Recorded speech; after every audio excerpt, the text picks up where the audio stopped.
with an insurance run in the 8th. His 6th home run of the year, and the Twins' lead has grown to 4. And the Twins breathe a sigh of relief. 4 out of 5 from the Detroit Tigers. We will break down a set of Twins games like it is football, and then we're going to break down football because it's week 1 of the NFL season, and the Minnesota Vikings are already stumbling into Packers week. So Mackey and Judd is rocking this week. A quick shout out and thank you to Federated Mutual Insurance Company. Federated has been around for over 100 years in the state of Minnesota, helping business owners. It helps tremendously to have an insurance company that gives you peace of mind as a business owner as you navigate the challenges of your day-to-day. When you partner with Federated, you get more than just a policy. You benefit from over a century of experience in making businesses as successful as they can be. Visit federatedinsurance.com to find your local representative. And remember, at Federated Insurance, it's our business to protect yours. TCL is a proud sponsor of the SKOR North Studios. Enjoy more of the things you love with TCL. These two guys have Minnesota sports flowing in their veins. Mackey and Judd on SKOR North and SKORNorth.com. And welcome into the show. Declan Goff quarantining from his first flight during the COVID period. I liked it. It was actually really more enjoyable. And they board the plane in reverse order now. So now they board the plane from back to first. Okay, see, I feel like they should have been doing that for a long time. Oh, they should 100%. have. But the rich people didn't like that. Correct. Yeah, the sky. It scared them. But why would you want to get on the plane? Like, I want to be the last person to board the plane, period, anyways, because I don't want to sit there for an extra 30 minutes. Yeah, but you are thinking the way that I do, which is the coach perspective on life. If you're a first class person, you get in, cocktail immediately in hand. Nobody bothers you. You sit there and get drunk. That's a good point. Although I usually have a cocktail in hand at like the airport bar while I'm waiting for coach. So do I. But I'm saying if you can get in that big fluffy seat in first class, right, and get the mimosa immediately, are you going to say no? It's a game changer. It is a game changer. But anyway, Declan is right. It's a fair point. This is the correct way to do it. He's right. It is. So we have a lot to get to here, gentlemen. Jay Williams from ESPN Radio and from ESPN TV will join us to talk about week 1 of the NFL season and anything else we want to dive into with him. We will discuss whether the Vikings are primed to win the NFC North. You can also find our daily Vikings discussions on Purple Daily with Mackey and Judd, the podcast, Apple, Spotify, and SKORNorth.com, and YouTube.com/Purple Daily Podcast. But boys, Football. We break down Twins games like they are football games, and the Twins just played a 5-game series against the Detroit Tigers. It wasn't always pretty, certainly a lot of things to nitpick, but ultimately they take 4 out of 5. They have righted the ship after, a 6-game losing streak that resulted in a team meeting. And the Twins right now, it took us a while to find this. MLB.com does have their ducks in a row, though, with these postseason seeds. So the Twins are still 3rd in the American League Central, but they are 26-17. So because they're 3rd in the division and the first 2 teams in each division occupy collectively the top 6 seeds out of 8, the Twins are technically the 7th seed in the American League right now. If the playoffs started today, and they would play a 3-game series against Cleveland and that pitching staff that I think everybody would like to avoid. But let's throw it to Judd here. You start us off wherever you want, breaking baseball down like it's football. I got a quick question first. Why didn't we just go with the top 8 records in each league? I got to make it as confusing as possible. But just like your favorite sport, the NHL. Okay. I'm just very confused by that one. I'd like to start here. And Phil, I think we did this exercise last week, and I think we can start to do it now, Twins-wise, week by week. But after what we saw in this homestand, particularly from Barrios, Rich Hill, who made 2 starts, and probably most importantly, Pineda, who made 2 starts. I think the really interesting talker, as it appears the Twins for sure are going to be in at least that first round of the playoffs, which is going to be a best-of-3 series, is they're in. What is your rotation in that series? Because I think now it's really intriguing.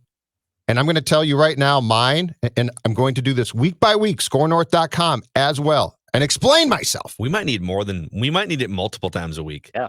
It's fun. I think we need it's a lot of fun. For sure, after every Barrios, Maeda, and Pineda start. Then I can do that too. You know what? I'm looking for stuff. How about daily? Can we do it daily? You know what? Hourly. I changed my mind. There's 2 off days this week. Can we still do it on the off days? No, I've changed my mind again. Oh my God, I'm so flustered. Mine is Maeda, game 1. He's been outstanding. I think he has done everything that you possibly could ask after the Gratterall trade. He's been great. But now it gets interesting because I think I am, after what I've seen in 2 starts, gentlemen, I think I'm going Pineda game 2, Barrios game 3, very much locked to Rich Hill. This is Baldelli on Pineda's wonderful outing. When I tell you it was, I'm sure it was hard to even get a grip on the ball. That's what it was. Did he come in? Did Big Mike come in and complain at all or look uncomfortable out on the mound? Nothing. Absolutely none of that. He just continued to pitch. He continues to do his job, and he did a great job. Okay, and I believe his pitch count was something like 103, if I'm not mistaken. Yeah, they let that one slip. I don't know if they knew he was at 100. But this is back-to-back starts. Somebody miscounted. That's dangerous. This is back-to-back starts. This is back-to-back. In start 1, which was essentially his first start in a year coming off that 60-game suspension, which carried over more so because of the pandemic. He, let's see here if I've got this. He threw 81 pitches, okay? And then yesterday, 100-plus pitches. Michael Pineda's a guy that Twins aren't concerned about. He's the only one, I think, when it comes to pitch counts. He has pitched so well, and I like his demeanor, and I like what he brings, and I don't think a big game would fluster him much. He just seems to be sort of calm and relaxed. He is. He's super chill. I'm going to go with Maeda based on what he's done, Pineda, Barrios, and this is where it gets dicey because Barrios, largely based on his last start, which was outstanding, and if he is that guy, I start him for sure, and then I tie him to Rich Hill. And the reason why I'm bailing more and more on Hill is I don't know what I'm going to get stamina-wise. Like, it just sort of now, and he's 40, he's been hurt a lot, but if you watch him pitch, you guys, it just sort of runs out at some point in time. And look, if it's after 5, that's absolutely fine. But the problem is sometimes it's sort of like in the 4th or so. So if Barrios struggles, I would certainly turn to Rich Hill, but my starters, Maeda, Pineda, Barrios. All right. I love this. This is a fun exercise, you guys. Football. So I tweeted yesterday in the heat of the moment. I said my updated Twins playoff rotation. We used this, but by the way, on the podcast with Depew. That's what Depew I said. immediately used it. I'm gonna rip Depew for being high maintenance for a second, and I know that he's gonna be listening to this. Depew texted me yesterday. And he goes, "Hey, who sent that audiogram out of my take on Pineda?" And I said, I probably Declan probably sent that. He goes, because I think I said that like 4 days ago, and my take on it has changed since the clip came out. You can't worry about that in this Come business. on, Depew. I got the same message. First of all, you got to stick to your takes, okay? If your takes are wildly changing every 4 days, Depew, come on now, stick to your convictions. But I said my updated Twins playoff rotation is Mike Pineda number 1, Kenta Maeda number 2. I'm buying into Judd's. Judd has changed his thought on this since last week, which it's evolving. But I'm sticking with Rich Hill handcuffed to Jose Barrios in game 3, and then Randy Dobnak for, if you get to a 5-game series, then Randy Dobnak becomes your number 4 starter in that playoff series. So here's my thought. This is crazy, and I wouldn't have guessed this, but Michael Pineda has never pitched in a postseason game. He pitched for the Yankees for like 4 years. Yeah. And I'd have to go through and see like what the circumstances were, or if he just didn't make the postseason rotations or what. But I don't believe he has ever pitched in a postseason game. I did not realize that when I sent this tweet out yesterday. I just assumed, I don't know if he's gotten rocked or if he's been lights out, but I'm assuming he's pitched in a postseason game before. Kenta Maeda has pitched in like 25 postseason games in his career. Sometimes that matters. Sometimes it doesn't. If I'm on the fence and it's a coin flip, I'll go with the guy who has at least stood on that mound 24 times as my option. But to me, it doesn't really matter in what order you start these guys. These are your 2 best, most reliable starting pitchers, Kenta Maeda and Michael Pineda. And the reason I would lean Pineda over Maeda is because despite the fact that Maeda has gone deep into ball games for the most part this season, I think Pineda is more likely to give you like 7 innings and have a pitch count that goes over 100 if needed. He's just a little bit more durable historically. When they're both healthy and they're both going to be on the mound, Pineda is a little bit more of a horse, and I like that in game 1. But I will not die on this hill. I'm not. Those are your number 1 and number 2 starters, and in whatever order you want to use them, I will not fight you. So in game 3, you're going to handcuff Rich Hill to Barrios, but you're going to start Rich Hill where I'm going to start Barrios, correct? And here's why, and this is subject This is to the change. interesting one, I think. Subject to change I like whenever, this okay? one. Let's hear it. So the aesthetic of Rich Hill is horrible to watch. Like he huffs, he puffs, he's old, he's grunting to throw 9 miles an hour. He's basically my day. Like Rich Hill pitches like I live. He huffs, he puffs, he swears, he worries, he sweats, he looks miserable. He's always got like low key anxiety, even when he's happy and chilled out. Yes, he's me in my day. But here's the thing, okay? We're seeing Rich Hill shaking off the rust right now. You got to keep in mind, this is like we're watching like April Rich Hill right now. He's made a handful of starts. He's coming off surgery, and you're watching him try to get a feel for that curveball. And even though aesthetically in that game against the Tigers 2 days ago, he doesn't look great, he still goes 5 innings, walks nobody, gives up only 2 runs. And then you look, okay, a couple starts ago, the start at Cleveland, right? God, that just looked uncomfortable. He's just like falling behind every hitter. But what were the results? Rich Hill, 5 innings, 1 run allowed. So even when he's rusty and when he's kind of at his worst and most uncomfortable, he's still giving you 5 innings in a big game against Cleveland. He's giving you 5 with no walks in this game a couple days ago against the Tigers. And if he can continue to get a feel for that breaking ball, and if he can continue to knock the rust off and stay healthy, I just think, based on his pedigree in the postseason and his history the last 5 years when he's been healthy, he's been one of the best statistical pitchers in baseball. I would still give him the benefit of the doubt. Barrios obviously is the most talented pitcher on the staff, and he's coming off a really good outing.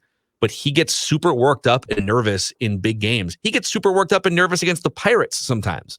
So I just again, this is subject to change over the next 3 weeks, but I need to see more from Barrios. It sounds like he had a family situation that was maybe on his mind, and we'll see if he gains just a little bit more clarity here over the coming weeks. But when you look at Barrios and you look at Hill, one guy's a Ferrari, the other guy is like a Ford Escape or something. He's a Pinto, but God bless him for it. But at the end of the day, the results with Rich Hill could wind up being better than you think when you watch him. So the reason why I would lock them together and handcuff them, but go Barrios and Hill is it becomes very clear with Barrios within. This is the frightening thing. Within probably his first 3 guys, if he's got it both physically and mentally. And I feel like if you start him and you're like, it's not great, that Hill, with his experience, is the perfect guy to come in and clean that up and take over for Barrios. I feel like if you start Hill and it doesn't go great and you bring Barrios in, he's going to completely freak out because of the anxiety, and you're putting him in a different position. Maybe not. I don't know. That's why I feel like Hill would be the better guy to relieve Barrios than Barrios being put in unfamiliar territory to relieve Hill. I think there's 2 things that you have to. It's a great conversation, though. With the handcuff situation. I think there's 2 things to consider. Number one is who is the guy that can just like get up in a flash and get ready within 10 minutes. And Barrios is much more likely to be like just physically. Like if it was, hey, Rich Hill, you're handcuffed to Jose, you could either come in the first inning or you could come in the 5th. We don't know yet, but you have to be ready. He would be like, I'm 40, dude. Like it literally takes me 6 hours to get ready for a start. You'd have to have him up basically at throwing 7 at a.m. the start of the game. Yes. Like he'd have to be prepared to come in. Yeah. And so it's just like logistically, it's tougher to handcuff Hill. Like I think Hill just has to go through like a 3-hour routine before the game, work with the trainers, go at his own pace, and just know that he's starting the game. With Barrios, I actually think the opposite. I think in terms of calming your nerves and anxiety, for him to sit there all day and think about the start and here's my scouting report and okay, I'm going to be pitching in this big game versus, hey, we may or may not use you today. Just kind of be ready. Oh, you're in right now. You go warm up 10 minutes. I think for him just to go in and pitch could be beneficial. Now, the best case scenario here is Jose Barrios gives you like 3 lights out starts the rest of September. And then we change the whole thing and he starts game 1. The conversation. He starts game 1. He's your game 1 starter. And you've got like, because think about this. If you have peak Barrios and you've got Maeda and Pineda all pitching at their best, that's a damn good rotation. And even like as it is for all the people that were sitting there chirping about like, can Josh Donaldson pitch? What about the crappy rotation? Like this was never a crappy rotation. No, it does not have a Max Scherzer like ace at the top of it, but Kenta Maeda has been pitching like one. Barrios has the capability of pitching like one. And Mike Pineda has pitched like one for the better part of like the last 14 months. And does Jake come back too? Jake Odorizzi? That's a question. That's going to be a sprint. We don't know. But that's a wild card too. So this is a really good rotation right now, at least the top 3 and maybe 4. And then we'll see from there. Declan, what would your rotation be? Yeah, I would definitely go with Kenta Maeda number 1. I just think he's earned it, and he's been the most consistent pitcher. So he is my bona fide number 1. I'd probably lean Big Mike on number 2, just again in the small sample size and the consistency he's been able to do. I think them turning him loose on a pitch count, and that doesn't really seem to phase him. I like him for game 2. I will actually go with Judd when it comes to the game 3 plan, and I would start Barrios and then handcuff him to Hill later in the innings. And I thought Rich Hill actually had more postseason relieving appearances than he does, and he actually only has 1. But the Twins also don't really have a significant lefty arm that's not Taylor Rogers in that bullpen. And Caleb Thielbar is Mr. Lights Out, baby. I love me some Caleb Thielbar. Don't get me wrong. St. Paul Saint and Minnesota native. But I still think Rich Hill coming out of the bullpen as a lefty specialist and a guy that can be a swingman is more beneficial. And I actually think Jose would freak out more having to come into the 5th inning, not really being used to doing that ever. I know he's younger and healthier, so he can probably get up quicker. But I probably go Jose Barrios. And if he can get through that first inning and kill that Brad Radke disease he likes to have in that first few outings, then I feel more comfortable with him, and you can bring in Rich Hill more strategically, and he gives you lefty arm. So I would definitely go Maeda, Pineda, Barrios with a handcuff to Rich Hill, and then Randy Dobnak for game 4 if it's necessary. Football. Can we please, and we're going to talk about the guy that plays in left for the Twins, but before we do that, can we please talk about Byron Buxton's last, 3 or 4 days? Can we? So much fun. I can't tell you guys, as a baseball fan who loves to see unique stuff, right? I can't tell you guys how much fun it is to see this guy when he is healthy and able to play, make a difference in games. That, like, if I was to come up to you on Saturday and say, how do you think this game ends? You might say, Sano walk-off. You might say base hit to right field, right? Like there'd be 5 or 6 permeations of endings of games that you both could probably provide me. And there have probably been, in terms of walk-off hits in this league, there have been hundreds through the years of home runs and singles and stuff, right? But do you recall a routine ground ball to shortstop, which is for the majority, 99 of 100 people, a routine ground ball out, game done, too bad, or game tied, that wins a game? Because on Saturday night, Byron Buxton literally hit a ball to the Tiger shortstop, and the only thing Castro probably could have done differently was charge it a bit, but he fundamentally did nothing wrong. He didn't bobble it. He didn't make a bad throw. He didn't do anything technically wrong. And Byron Buxton walked the Twins off with what really should have been a 6-3. Can I say that you ask who can predict that? So I was watching the game with a friend. We were doing a driveway hang, socially distanced with a TV outside on what was it, Saturday night, whatever night it was, right? Yes, sir. And so we're watching this inning unfold, and there's 2 runners on, first base is open, and I believe there was 1 out at the time. It was 2 outs. It was 2 outs, right? 2 outs, and Rosario was on first, Cruz was on third, and Rosario he took second base. Yep. So when Buxton was there, the first base was open, and so you have the winning run at third base. Yes. And my friend says, ground ball to the left side of the infield. He beats it out first thing. Like he literally called in. Really? Ground ball left side of the infield. Whoa. He beats it out and they score around. Like that'd be interesting. And so then we started talking. I think it was only like a 2 or 3 pitch at bat, or whatever it was, like a 3 pitch at bat. But I said, based on what you just said, I would consider walking Byron Buxton here. I get that you've got a pitcher with some control problems here in this inning, that if you walk the bases loaded, now he has to come to the next guy, and you can't then issue another walk or the game is over. Yep. So you're factoring that in too. But when Buxton is standing at home plate, and you know that a fly ball to the outfield wins the game, any base hit wins the game, and a ground ball to the left side of the infield wins the game, what are your options? You have to either strike him out or get him to pop up in the infield somewhere. So when you start to lay out all the options, I would, and this was a first guess because we talked about this as the inning was unfolding. I think it was a mistake to pitch to him in that spot. If you weren't like fully in and prepared, you should have played him on the left side of the infield like he was going to bunt. and like literally have those guys playing like 5 feet in on the grass. You're right. Because if you're gonna play the left side of your infield even with the bag on the edge of the dirt, the game's over if he hits a ground ball over there. And the way he swung, like he knew that if he hit a ground ball over there, the game's over. He said he just stuck his bat out. He said post game, I put a T-ball swing on it on purpose. Yes. Which, by the way, is genius. Yes. Again, this is a guy who yes, he gets hurt a lot, but he's a smart player. He knows what he wants the approach to be. It does not always work, but he knows what he wants his approach to be.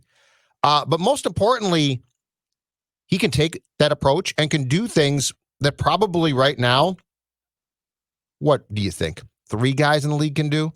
5 guys maybe? Billy Hamilton. 5 guys might be pressing it. If he could put a barrel on a ball, Billy Hamilton, who just got DFA'd by the Mets, I think. He keeps getting DFA'd too. He can't make contact. He's just done, I think. The other thing Buxton did was, and I screenshotted this, it's on my Twitter account, @PhilMackey. So he beats a ball into the dirt yesterday, literally, or I think it was like just past the edge of the dirt in front of home plate, and it hit the grass first. But you watch the screen grab, and it's him getting on top of a ball and just chopping it down 6 feet in front of him at home plate, and you screenshot it there. Stand up double. Now I get that the pitcher, like the ball deflects off the pitcher's glove and goes into left field, but he chops a ball in front of home plate. Yes. And one of the possible outcomes that played out yesterday was stand up double because he's so fast. He also did this too. A high fly left field. Stewart going back, and Buxton with an insurance run in the 8th. His 6th home run of the year. And the Twins' lead has grown to 4. And it's why I keep saying, and people keep chirping me on Twitter and emailing and stuff like, why are you such a homer, this, that. If Byron Buxton is healthy, and Josh Donaldson too, like if those 2 dudes are healthy, they change the entire complexion of the roster. They make the pitchers better. That's 100% true. Like there's just different ways you can win a baseball game. And so it's why I'm so bullish on if those guys are healthy, then this is the best team in the American League, and I think they're going to win the World Series. I'm going to keep saying that as long as those guys are on the field. They make such a huge impact as far as approach goes, as far as the difference. I mean, Buxton, you can't debate this, okay? Buxton's not normal. He's not a normal baseball player. He does things that you don't expect, that you can't predict. I guess in some cases you actually can, but it's still very difficult.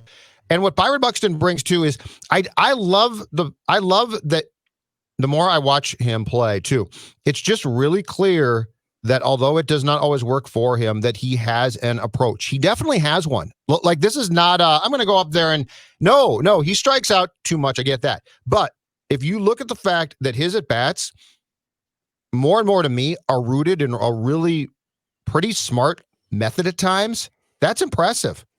And I'll go back to it. When you go up to the plate, and if I'm not mistaken, his previous 3 at-bats on Saturday were strikeout swinging, ground ball to third. So he's not, his day at the plate's not going great. And instead of going up there in the 9th and thinking to himself, you know what, I'm going to show these guys. I'm going to hit a home run, or I'm going to hit a line drive, or blah, blah, blah. His approach is T-ball swing, which he can do.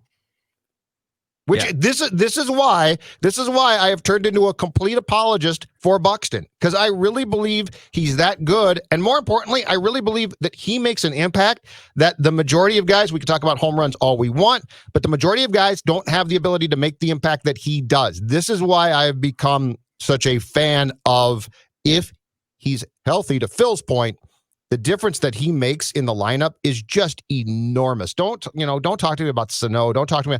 I want to see a guy that makes an impact that is one where you just say, oh my God, he hit a ground ball to shortstop and the Twins won in a walk-off. He still has flaws. Yes. He's only walked once, and he's at this point still playing like every other day because they're trying to ease him back in, which we can talk about this week too. But ultimately, he showed 3 or 4 different times throughout the last few days why he's a game changer. Football. Rosario. That is a fair ball, and it hit the bag. Continuing up the line, Wade scores. Donaldson scoring. They're going to wave another runner around. Rooker will score. And now Rosario's hung up between 2nd and 3rd. After clearing the bases with a double, he's tagged out. All right. Breaking baseball down like it's football here. Football.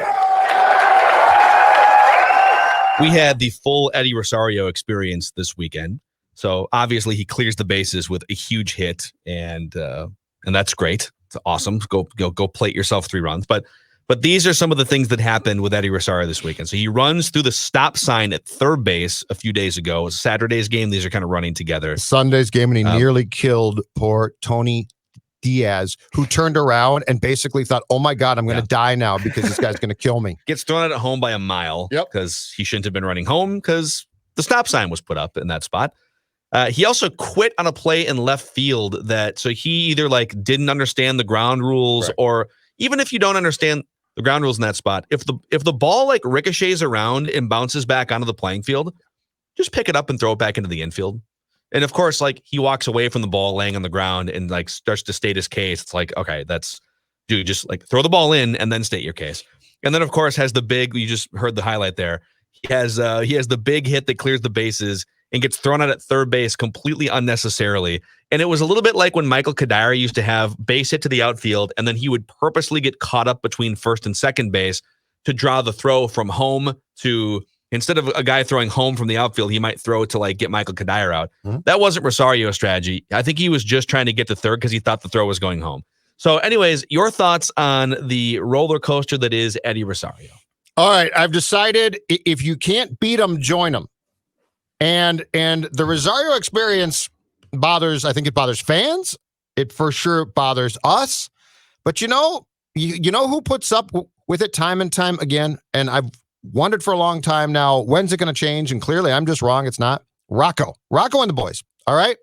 So as of today, I am naming myself the president of the Eddie Rosario Experience Fan Club.